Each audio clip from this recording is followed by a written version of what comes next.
Nadaljujemo z dogajanjem pri naših, na srečo še vedno zelo oddaljenih vzhodnih sosedih.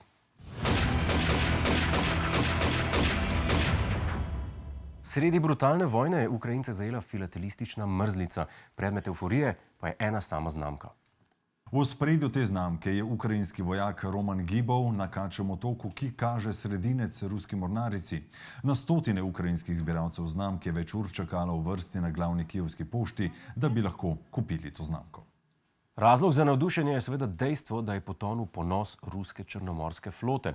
Ukrajinska razlaga pa je taka.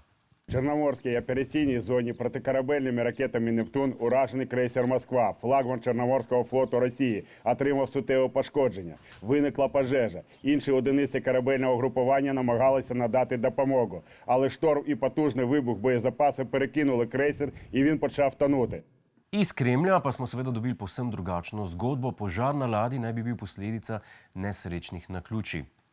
Sergej je kadil na palubi, pa je čik vrgel v zračnik, padel v skladišče municije in bum. Ne vem, kaj je bolj narodno priznati, da ti je sovražnik potopil največjo ladjo ali da si jo zaradi šlamparije potopil sam. Vem pa, da je treba biti previden pri poimenovanju ladij. Moskva je potonila, se sliši precej pretresljivo.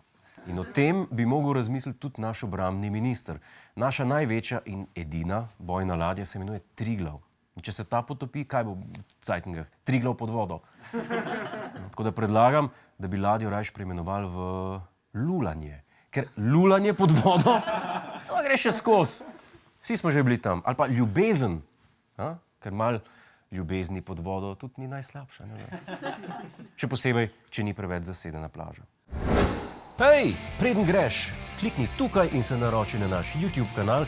Imamo pa tudi TikTok, Instagram in Facebook, tako da le urno.